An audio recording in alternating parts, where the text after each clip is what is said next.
Educação e religião. Isso é coisa profunda, Sua Majestade. Vamos voltar à discussão dos assuntos mais leves e mais concretos e que provavelmente vão interessar a maioria das pessoas, não é, diabo?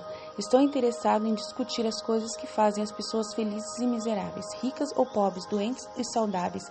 Em resumo, estou interessado em tudo que pode ser usado por seres humanos de tal forma que a vida possa pagar dividendos satisfatórios como retorno para o esforço que se coloca nesse negócio que se chama viver. Muito bem, vamos ser definitivos. Você pegou a minha ideia, Sua Majestade. Tem uma tendência a divagar em detalhes abstratos que a maior parte das pessoas não consegue nem entender, nem usar na solução de seus problemas.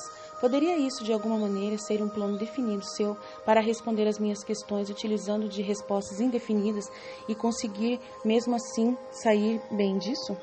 Se esse é o seu plano, é um truque astuto, mas não funcionará. Vá em frente agora e me fale alguma coisa sobre as misérias e os fracassos dos seres humanos que, por sua vez, crescem diretamente ligados à indefinição. Por que não me permitir lhe contar mais sobre os prazeres e sucessos das pessoas que entendem e aplicam o princípio da definição? Observe que algumas pessoas com planos objetivos definidos conseguem o que querem da vida, mas somente depois descobrem que aquilo que elas conseguiram não é exatamente o que queriam. O que é então? Geralmente nos livramos de qualquer coisa que não queremos, pela aplicação do mesmo princípio de definição das coisas as quais adquirimos. Uma vida que é vivida com absoluta paz de espírito, contentamento e felicidade, sempre se livra de tudo aquilo que não quer. Qualquer um que se submete às coisas que não quer por um longo período, este sim é um alienado. O que você tem a dizer sobre pessoas casadas que deixam de querer estar um com o outro? Eles devem se separar e é verdade que todos os casamentos são feitos no céu e os contratantes são, dessa forma, ligados eternamente por essa vontade momentânea, mesmo provando ser uma escolha pobre para ambos? Primeiro, deixe-me corrigir esse velho ditado de que todos os casamentos são feitos no céu. Eu conheço alguns que são feitos do meu lado da cerca. Mentes que não se harmonizam jamais deveriam ser forçadas a permanecer juntas no casamento ou em qualquer tipo de relacionamento. O atrito e todas as formas de discórdia entre as mentes levam inevitavelmente para um hábito de alienação e, consequentemente, para a indefinição. O que falta nessas pessoas é o amor ágape, com o qual elas deixam o outro ser o que eles são e aceitam o outro como é, e amam o outro do jeito que ele sempre foi, e vive num estado de busca constante da felicidade sua e do outro, independente de querer obrigar esse outro a ser conforme a sua vontade. Se este mesmo assim não conseguir, é melhor mesmo que cada um buscar o seu caminho. As pessoas não são algumas vezes ligadas umas às outras por uma relação de dever, o que acaba sendo impraticável para eles tirarem da vida o que elas mais querem. Dever é uma palavra mais abusada e mal entendida da existência. O primeiro dever de cada ser humano é consigo mesmo. Cada pessoa deve a si mesmo o dever de encontrar como viver a uma vida plena e feliz. Além disso, se a pessoa possui tempo e energia extra e que não são necessários para preencher os seus próprios desejos, ela deve assumir a responsabilidade de ajudar os outros a conseguirem ser felizes. E assim ela será feliz pelo fato de estar doando sua vida e vendo o sorriso dos outros.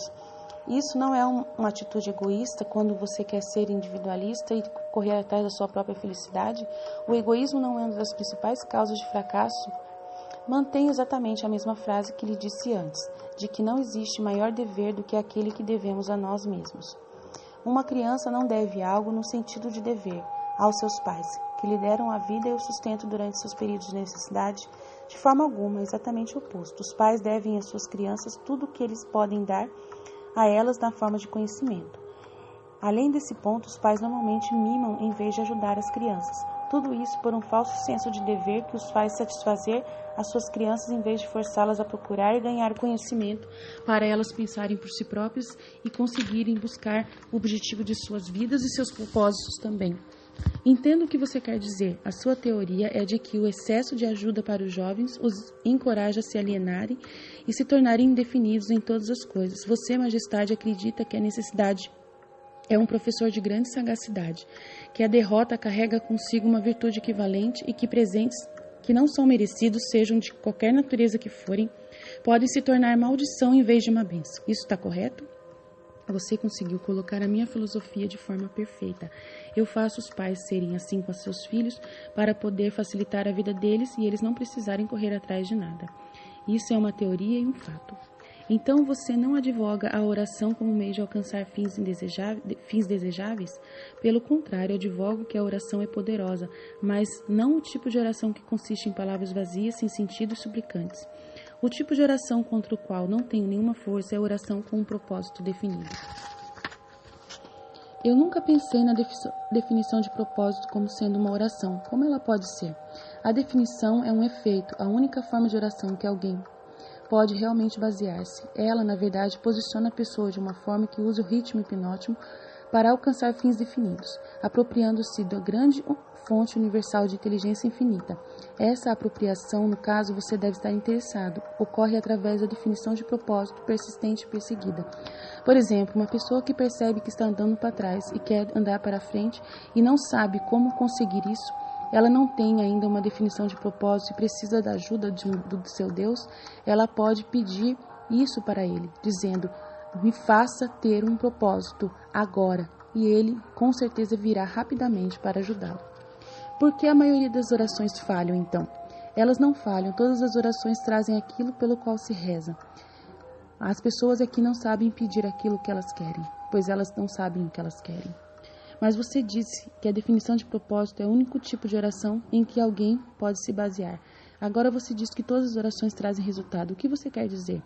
Não há nada de inconsistente sobre isso. A maioria das pessoas que reza recorre à oração somente após tudo ter falhado, só no momento da emergência. Naturalmente, elas começam suas orações com suas mentes cheias de medo de que suas orações não serão atendidas. Bem, os medos então são realizados.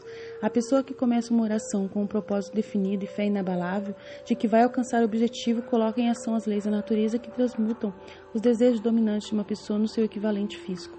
Isso é tudo o que se pode dizer sobre uma oração. Uma forma de oração negativa traz somente resultados negativos. A outra forma é positiva e traz resultados definidos e positivos. Poderia algo ser mais simples do que isso? As pessoas que ficam se lamentando e imploram que Deus assuma a responsabilidade por todos os seus problemas e forneça todas as necessidades e luxúrias que a vida pode oferecer são, na verdade, muito preguiçosas para conseguir o que elas querem da vida e traduzir isso numa realidade física através do poder de suas próprias mentes. Quando você escuta uma pessoa rezando que está somente culpando os outros e culpando a Deus pelos seus fracassos, algo que ela mesma deveria conseguir com seus próprios esforços, você pode ter certeza de que você está escutando um alienado. A inteligência infinita favorece somente aqueles que entendem e adaptam as suas leis. Ela não faz discriminação por definição de caráter excelente ou de personalidade agradável. Essas características já ajudam as pessoas a negociarem o seu caminho através da vida de forma mais harmoniosa. Mas a fonte com a qual a oração é respondida não é impressa com letras de ouro. A lei da natureza diz o seguinte: saiba o que você quer, adapte-se às minhas leis e você com certeza o terá. Por isso que Deus fala: bate e será aberto, peça e será dado. Se a pessoa souber o que quer, é isso? Mas a pessoa pode aprender a saber o que quer com o tempo? Sim, se a pessoa pedir ajuda para o seu Deus, para essa inteligência indefinida, ela pode sim saber o que ela quer e poder decidir estar aonde ele quer que ela esteja e conseguir os seus propósitos em todas as dimensões. Isso se harmoniza com os ensinamentos de Cristo? Perfeitamente. Também se harmoniza com os ensinamentos de todos os outros grandes filósofos do mundo. A sua teoria de definição está em harmonia com a filosofia dos homens da ciência? A definição é a maior diferença entre o cientista e o alienado. Através do princípio da definição do plano e propósito, o cientista força a natureza a revelar-lhe os seus mais profundos segredos. Foi através desses princípios que Edison descobriu o segredo da máquina falante, a vitrola, a lâmpada elétrica incandescente e muitos outros benefícios para a espécie humana. Então eu entendo que a definição é o primeiro requisito para o sucesso em todo e qualquer empreendimento humano. Isso está correto? Exatamente. Qualquer coisa que ensine as pessoas a examinarem fatos e conectá-los a planos definitivos através de um pensamento apurado vai dificultar a minha profissão. Se essa sede por conhecimento definitivo que agora está se espalhando pelo mundo mantiver-se assim, meu negócio ficará ameaçado dentro dos próximos séculos. Eu triunfo na ignorância, na superstição, na intolerância, no medo, mas não consigo manter-me de pé ante um conhecimento definido, propriamente organizado em planos definidos nas mentes das pessoas que pensam por si mesmas. Por que você não assume a onipotência e administra todos os trabalhos da sua própria maneira? Você pode também perguntar por que a porção negativa do elétron não toma conta da porção positiva e faz todo o trabalho. A resposta é que ambas as cargas, positivas e negativas da energia, são necessárias para a existência do elétron. Uma é balanceada igualmente contra a outra e assim deve permanecer. E é dessa forma que ocorre a relação entre a onipotência e eu. Representamos as forças positivas e negativas de todo o universo e sistemas, e estamos igualmente balanceados um contra o outro. Se essa força de equilíbrio fosse modificada, mesmo que num ínfimo grau, todo o sistema dos universos tornaria rapidamente reduzido a uma massa de matéria inerte. Agora você sabe por que eu não posso tomar conta de todo o show e simplesmente fazer tudo do meu jeito. E o que eu faço sempre foi invenção minha. Eu que criei o meu universo negativo, ele não foi criado por Deus. Se você diz que é verdade, você tem exatamente o mesmo poder que a onipotência possui? Você que diz isso, é verdadeiro? Sim, eu acredito nisso. Porém, a minha oposição é quem realmente manda em tudo e ele só manda naquilo que ele criou. E o que ele criou é verdadeiro. As coisas que eu criei são ilusórias e vão se acabar um dia. E eu me expresso através de forças que você chama de más, as forças negativas da natureza. Todo bem enquanto mal são forças que devem coexistir na natureza enquanto está aqui na Terra. Uma é tão importante quanto a outra. Quando acabar esse planeta, quando acabar este mundo, eu também acabarei. Então a doutrina da predestinação é verdadeira. As pessoas nascem para o sucesso ou para o fracasso, para a miséria ou para a felicidade, para serem boas ou más, e elas não têm nada a ver com isso, muito menos podem modificar as suas naturezas. É isso que você está me dizendo? Enfaticamente não. Cada ser humano possui uma ampla gama de escolhas, tanto para os seus pensamentos quanto para as suas ações. Cada ser humano pode usar o seu cérebro como quiser, para a recepção e para a expressão dos pensamentos que desejar, ou pode usá-los para pensamentos positivos ou para pensamentos negativos que são o mundo que eu criei. A sua escolha nesse assunto tão importante molda a sua vida. Pelo que você disse, pude perceber que os seres humanos possuem mais liberdade de expressão do que você, ou a sua própria oposição. Isso está correto? Sim, porque este mundo foi feito para eles. É eles que reinam. Tanto eu quanto o Deus deixamos essas pessoas livres para escolherem os seus próprios caminhos. Porém, eu tento de todas as formas atrapalhar o máximo possível, pois quero o máximo possível tirá-la das mãos dele. Mas não podemos nos expressar, seja de que maneira for, se não for em conformidade com essas leis. Então é verdade que o homem possui direitos e privilégios não disponíveis nem para a onipotência nem para o diabo. E isso não é a verdade? Sim, isso é verdade. Por isso que Deus veio para a Terra e se transformou em um ser humano e quis ensinar suas teorias através de Jesus Cristo, para poder levar o máximo de pessoas para o seu lado. E ele morreu na cruz e matou totalmente a minha lei natural que foi criada negativamente. Ela somente persistirá neste mundo, depois eu estarei naquele lado. Mas você também tem que acrescentar que o homem ainda não acordou totalmente para se dar conta da sua força em potencial. O homem ainda se considera algo como uma poeira no vento, quando na realidade ele possui muito mais poder do que todas as criaturas vivas combinadas. A definição de propósito parece ser uma panaceia para todos os males do homem. Talvez não isso, mas você pode ter certeza de que ninguém se tornará autodeterminado sem definição de propósito. E a religião muitas vezes diz que o ser humano não é ninguém, por isso que ele nunca se acha capaz de fazer as coisas. Por que não ensinam as crianças sobre definição de propósito nas escolas? Pela razão de que não existe um plano definido ou propósito por trás de currículo escolar. As crianças são enviadas para as escolas para ganhar o diploma escolar apenas e aprender como memorizar e guardar as fórmulas que foram feitas por outros homens, não para aprender o que elas realmente querem ser na vida. Qual o benefício de um diploma escolar se não consegue convertê-lo em realizações espirituais e materiais na vida? Eu sou somente o diabo e não sou um desenvolvedor de enigmas. Eu reduzo por tudo que você diz que nem as escolas e nem as igrejas preparam os jovens para o mundo com um conhecimento prático de como funcionam as suas próprias mentes. Existe alguma coisa de maior importância para um ser humano que o entendimento das forças e as circunstâncias que influenciam sua mente? A única coisa de valor duradouro para qualquer ser humano é o conhecimento de como opera a sua própria mente. As igrejas não permitem que uma pessoa investigue e adentre para conhecer as potencialidades de sua própria mente, e as escolas tampouco reconhecem tais potencialidades.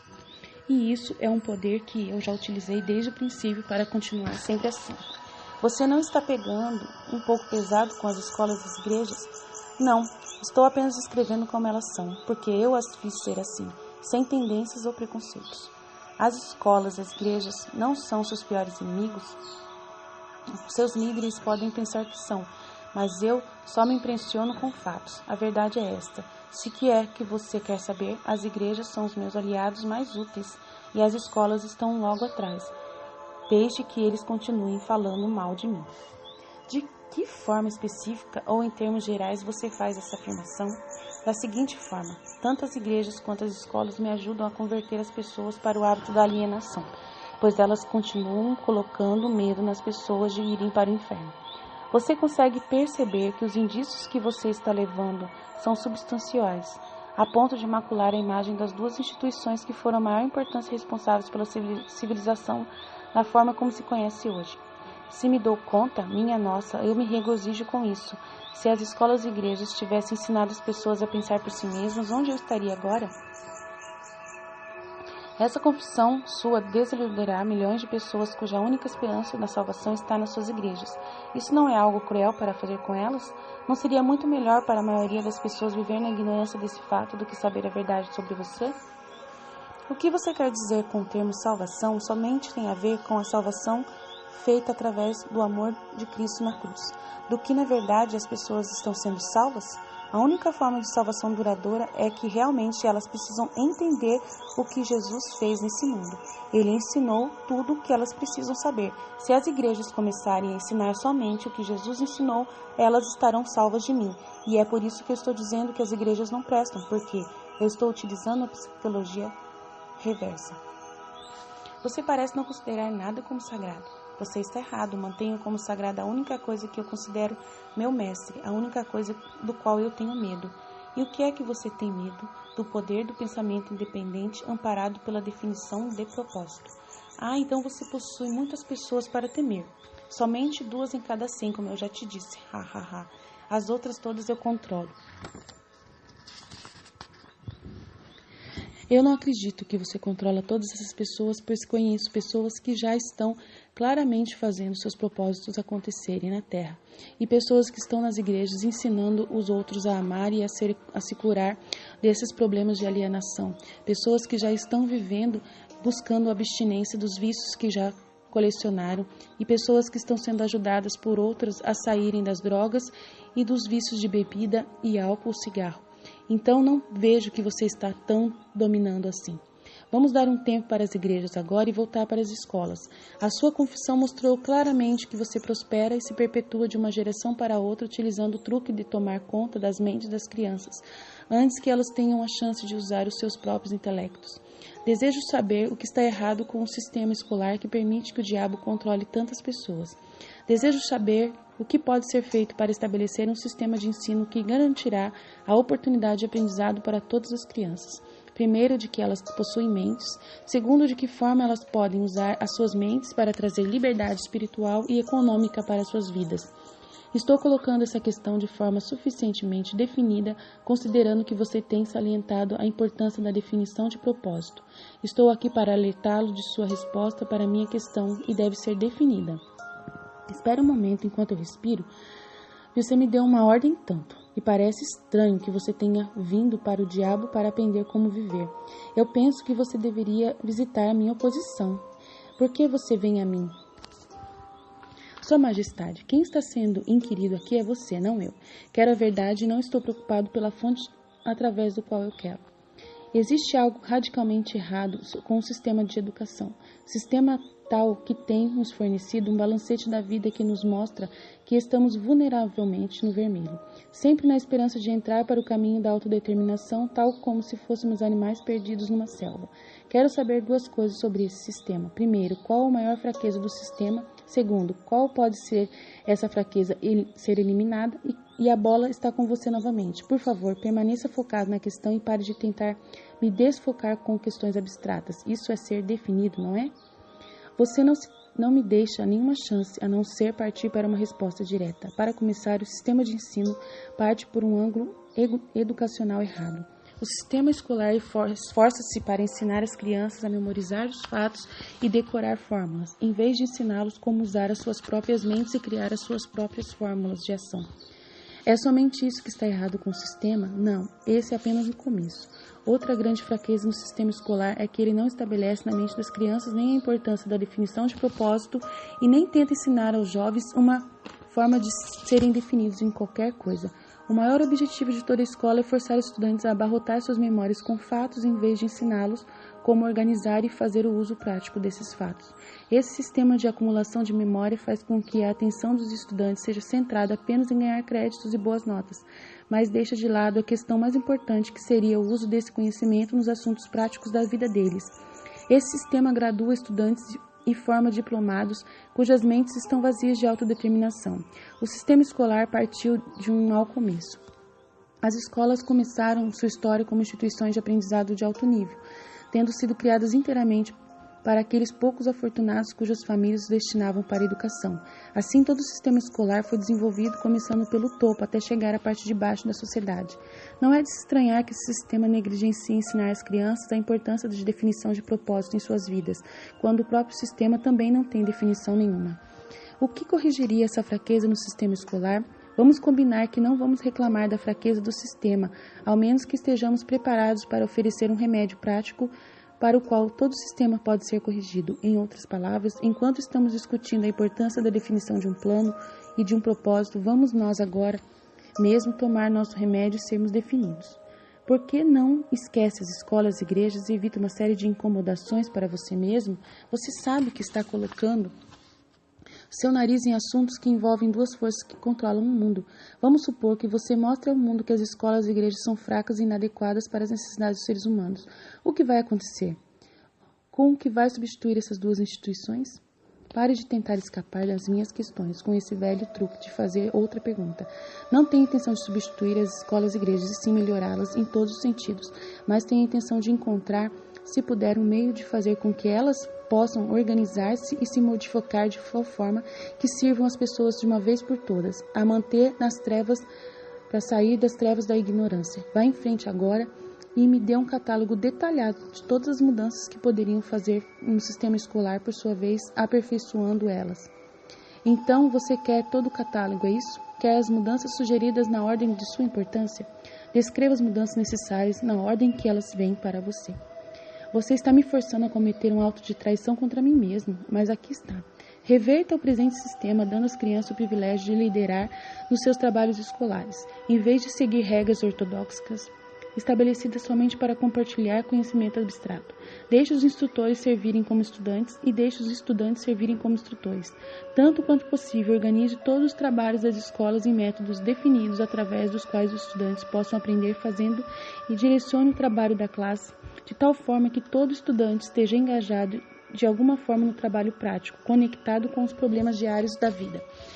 As ideias são o começo de todas as realizações humanas. Ensine os estudantes como reconhecer ideias práticas que podem ser um grande benefício para ajudá-los a adquirir o que quer que seja que a vida exija deles. Ensine os estudantes como fazer uma administração efetiva do tempo e, sobretudo, ensine a verdade de que o tempo é o ativo mais valioso disponível para todos eles e também o mais barato. Ensine ao estudante os motivos básicos pelos quais todas as pessoas são influenciadas e mostre a eles como usar esses motivos para adquirir as necessidades e os luxos da vida. Ensine às crianças o que comer, o quanto comer e qual a relação saudável que deve existir na boa alimentação e no corpo saudável. Ensine às crianças a verdadeira natureza e a função da emoção do sexo. E, sobretudo, ensine que o sexo pode ser transmutado como uma força propulsora capaz de levar qualquer um ao topo de suas realizações, no momento que ele é feito, no momento certo, para as coisas certas. Ensine às crianças a importância de serem definidas em todas as coisas da sua vida, começando com a escolha de grande propósito definido. Ensine as crianças a se sacrificarem umas pelas outras e a amarem as outras e aceitarem as outras como elas são, e serem aceitação pura e não terem preconceitos e regras e crenças estabelecidas contra os outros. Ensine o princípio do hábito de bondade, de que este pode ser bom sempre, usando experiências do dia a dia para exemplo delas. Ensine as crianças a darem-se umas às outras voluntariamente maneiras de uma ajudar as outras em tudo que elas puderem, ensinando a outra a como evoluírem em todos os seus sentidos. Ensine hábitos para que essas crianças tornem-se permanentemente, através desse ritmo hipnótico, a influência de adotar uma frequência de responsabilidade por tudo que fazem em suas vidas, enquanto ainda estão nos inícios dos anos escolares, hábitos que as levarão a ter pensamentos independentes e responsabilizar-se pelas coisas que fazem. Ensine às crianças a diferença entre derrota temporária e fracasso. Faça elas insistirem várias e várias vezes em coisas que elas não conseguem fazer até conseguir. Ensine a elas como procurar uma semente de uma vantagem equivalente que toda derrota traz consigo. Ensine elas a fazer cada vez melhor algo que ela começou a fazer e, ao parar, faça-la de novo fazer até conseguir otimizar todos os resultados e conseguir uma experiência sobrenatural em tudo que elas fazem.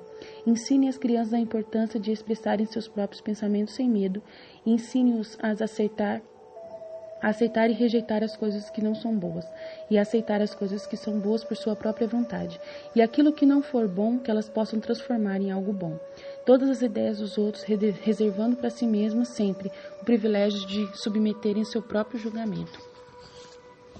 Ensine as crianças a tomarem decisões prontamente e a mudá-las, mesmo que sejam todas, vagarosamente, com relutância, e nunca sem uma razão definida. Ensine às crianças que o cérebro humano é um instrumento com o qual se recebe uma grande fonte central da natureza, energia que é realizada por pensamentos definidos, e que o cérebro não pensa, mas serve como instrumento para a interpretação dos estímulos que causam o pensamento. Ensine as crianças a fazerem higiene mental, a somente guardar nos seus pensamentos as coisas que elas realmente podem evoluir, e os pensamentos negativos serem jogados no lixo. Ensine às crianças o valor da harmonia em suas próprias mentes e que isso é possível somente através do autocontrole e da higiene mental. Ensine às crianças a natureza e o valor de ter autocontrole. Ensine às crianças que existe uma lei de retorno crescente que pode e deve ser colocada em operação quando elas dão o melhor de si para tudo, como um hábito, mostrando que se deve sempre prestar mais e melhores serviços do que é esperado delas. Ensine as crianças a sempre subestimar os outros, sempre esperar mais dos outros e cobrar isso também.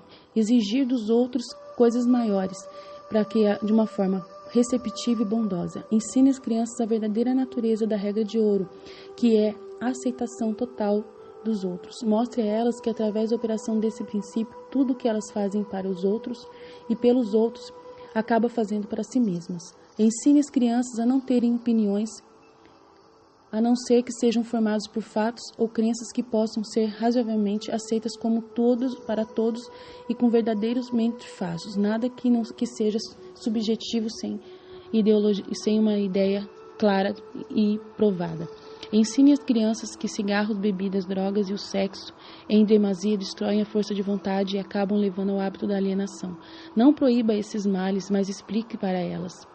Ensine às crianças sob o perigo de acreditar em qualquer coisa meramente porque os seus pais, os seus instrutores religiosos ou qualquer outra tenha dito para fazê-lo, mas sim a questionar e saber de onde veio essa informação e testar para que possam ver se ela tem efeito ou não. Ensine as crianças a encararem fatos, sejam eles agradáveis ou desagradáveis, sem reconhecer o subterfúgio e sem oferecer hábitos. Ensine as crianças a não ficarem se justificando quando fizerem algo que não deu certo. Ensine as crianças a encorajarem o uso do sexto sentido, através do qual ideias representam em suas mentes de fontes desconhecidas, a examinar tais ideias cuidadosamente e investigar tudo para poder saber de onde vem e para onde vai.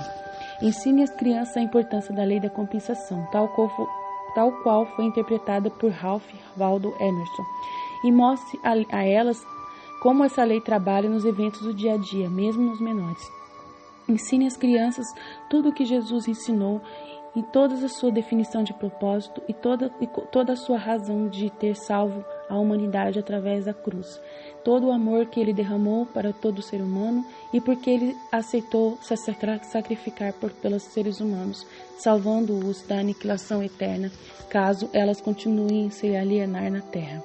Ensine às crianças que a definição de propósito, amparada por planos definidos persistentemente e continuamente aplicados, é a forma mais eficaz de oração disponível para os seres humanos. Ensine às crianças que o mesmo poder que Deus deu para mim, deu para os anjos, deu para elas, é o poder que Ele tem também, de fazer as coisas acontecerem por causa de uma definição de propósito definido. Ensine às crianças que o espaço que elas ocupem no mundo é medido pela qualidade e pela quantidade de serviço útil que elas prestam para o mundo, que tudo o que elas dão voltam para ela com benefício. Ensine às crianças que não existe nenhum problema que não tenha uma solução apropriada e que a solução, na parte das vezes, pode ser encontrada nas circunstâncias que criaram o problema. Ensine às crianças que as suas únicas limitações reais são aquelas impostas por elas mesmas e que elas permitem que outros estabeleçam em suas próprias mentes. Ensine a elas que tudo que um homem pode conceber e acreditar ele pode alcançar. Ensine às crianças que todas as escolas e todos os livros de texto são elementos essenciais que podem ser úteis no desenvolvimento de suas mentes, mas que a única escola de real valor é a grande universidade da vida, onde se tem o privilégio de aprender pela experiência e pelo teste, de aprovar as coisas pela sua própria função. Ensine as crianças a serem verdadeiras consigo mesmas em todos os momentos, a serem honestas com os outros e consigo, considerando que elas podem satisfazer a todos e elas devem ter sempre em mente que precisam satisfazer também a si mesmas. Essa é uma lista muito imponente e deve ter muito mais coisas que você não disse, mas me parece óbvio pelo fato de que ela ignora praticamente todas as matérias que agora são ensinadas nas escolas. Era essa a sua intenção? Sim, você me pediu uma lista de mudanças sugeridas no currículo escolar, as quais beneficiaram as crianças. Foi isso que eu lhe dei. Algumas das mudanças que você sugere são tão radicais que chocariam a maioria dos educadores de hoje, você não acha? A maioria dos educadores de hoje necessita desse choque. Um bom choque normalmente ajuda o cérebro que se atrofiou pelo hábito. As mudanças que você sugere para as escolas dariam imunidade às crianças contra o hábito da alienação? Sim, esse seria um dos resultados que as mudanças trairiam, mas existem também outros. Como essas mudanças poderiam ser aplicadas no atual sistema escolar? Você sabe, é claro, que é tão difícil programar uma nova ideia no cérebro de um professor, quanto é fazer com que um líder religioso modifique a religião de tal forma que ela possa ajudar as pessoas a angariar mais na vida. A maneira mais certa e mais rápida para forçar a aplicação dessas ideias no sistema escolar é primeiro introduzi-las através das escolas privadas e estabelecer uma exigência para o uso das escolas públicas, de tal forma que os administradores nessas escolas sintam-se compelidos a empregá-las. Deveriam ser feitas outras mudanças no sistema das escolas? Sim, muitas. Entre outras mudanças necessárias em todos os programas escolares até o acréscimo de um curso completo de treinamento de psicologia de negociação entre as pessoas. Todas as crianças deveriam ser ensinadas na arte da venda e da persuasão, aprendendo meios de diminuir o atrito nas relações humanas através da vida. Toda a escola deveria ensinar os princípios de realização individual através dos quais se pode obter uma posição de dependência financeira. As classes deveriam ser abolidas também. Elas deveriam ser substituídas pela mesa redonda ou pelo sistema de conferência, tais quais os homens de negócio empregam. Todos os estudantes deveriam receber instruções individuais e serem guiados em conexão com matérias que não podem ser ensinadas apropriadamente em grupos. Toda escola deveria ter um grupo auxiliar de instrutores consistindo de homens de negócios, cientistas, artistas, engenheiros, jornalistas e padres. Cada qual compartilharia com todos os estudantes um conhecimento prático da sua própria profissão, negócio ou ocupação. Essa instrução deveria ser conduzida através do sistema de conferência, a fim de economizar o tempo dos instrutores. O que você sugeriu é, com efeito, um sistema auxiliar de instrução que daria a todas as crianças que frequentam as escolas um conhecimento dos assuntos práticos da vida, diretos da fonte original. Essa seria a sua ideia? Sim, você colocou corretamente. A criança que ela conhecer aquilo que é feito na prática, ela saberá exatamente o que ela gostaria de fazer por toda a sua vida e teria um propósito definido para sempre. Vamos esquecer um pouco do sistema escolar por agora e vamos voltar para as igrejas por um momento. Toda a minha vida ouvi clérigos pregando contra o pecado e advertindo pecadores a ficarem atentos e se arrependerem, pois essa seria a única maneira de serem salvos. Mas nunca ouvi nenhum deles me dizer o que é realmente pecado. Você me daria alguma luz sobre essa questão? Pecado é qualquer coisa que alguém faça e pense que causa infelicidade para si mesmo e para os outros.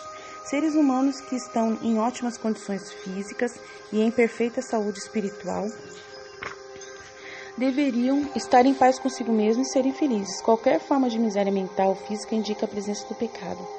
Nomeie algumas das formas comuns de pecado. Comer em excesso é uma forma de pecado porque leva à perda de saúde e miséria. O excesso do sexo é um pecado porque quebra a força de vontade da pessoa e a leva para o hábito da alienação. Permitir que a mente seja dominada por pensamentos negativos de inveja, ganância, medo, ódio, intolerância, vaidade, autopiedade, desencorajamento é uma forma de pecado, porque esses estados mentais levam para o hábito da alienação. Enganar, mentir, roubar também são pecados, porque esses hábitos destroem o autorrespeito, submetem a consciência e levam à infelicidade. É um pecado também permanecer nas trevas da ignorância, porque a falta de conhecimento leva à pobreza e à perda de autoconfiança. É um pecado aceitar da vida qualquer coisa que não se queira, porque isso indica uma forma imperdoável de negligenciar o uso da sua própria mente. É pecado você fazer escolhas em nome dos outros e não deixar que as outras pessoas façam suas próprias escolhas. É pecado você não aceitar o ser humano conforme ele é e não perdoar as pessoas que estão fazendo coisas erradas. É pecado você não amar de uma forma verdadeira que deixe a pessoa livre para ir onde ela quiser, quando ela quiser. E se apegar é pecado constante. Se apegar às pessoas e às coisas são formas que eu utilizo para alienar sempre. É um pecado alienar-se através da vida sem um objetivo definitivo, plano ou propósito, sim, porque esse hábito leva à pobreza e destrói o privilégio de autodeterminação. Ele também priva uma pessoa do privilégio de usar a sua mente como meio de contato com a inteligência infinita, Deus. Você é um inspirador, chefe do pecado? Sim, esse é meu negócio, como eu já disse, é ganhar o controle das mentes das pessoas de todos os meios possíveis. Você consegue controlar a mente de uma pessoa que não comete pecado? Não consigo, porque essa pessoa nunca permite que sua mente seja dominada por qualquer forma de pensamento negativo. Não consigo entrar na mente de quem não peca, muito menos controlá-la. Quais são as formas mais comuns e mais destrutivas dos pecados? Medo e ignorância. Você não tem mais nada para acrescentar à lista? Sim, falta de perdão, falta de amor verdadeiro, que é o amor que dá a vida pelo outro. O que é fé? É um estado da mente onde se reconhece e se utiliza o poder do pensamento positivo, como um meio pelo qual se constata e se chega à fonte central da inteligência universal, Deus. Em outras palavras, a fé é a ausência de todas as formas de pensamento negativo. Seria essa a ideia? Sim, essa é outra forma de descrever a fé. Coragem de sempre estar pronto. Um alienado possui capacidade de usar a fé. Ele pode ter a capacidade de usar, mas não utiliza. Todo mundo tem a força potencial para limpar sua mente de todos os pensamentos negativos e, dessa forma, utilizar-se do poder da fé e da coragem. Colocando de outra forma, fé é a definição de propósito amparada pela crença na obtenção do objetivo do propósito. Isso está correto? Essa é a ideia, imediatamente.